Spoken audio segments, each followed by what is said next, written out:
dressed in the best of the attire and in the highest of my spirits, and waiting patiently for the results of the top 15 finalists to be announced at the national level beauty pageant. But my name was not announced. Happens, right? Sometimes in spite the best of your efforts. But what steeps in as a result is the anger, is the guilt, is the blame, and more than anything else is the shame. I was carrying self-doubt and fear on one side, and I was carrying my deep burning desire and my passion on the other side. But my brain was protecting me from taking any leap of faith further ahead.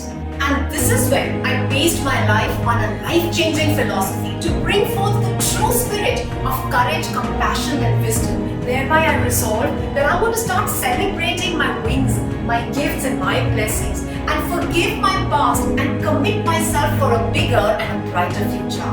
Now, isn't that what human revolution is all about?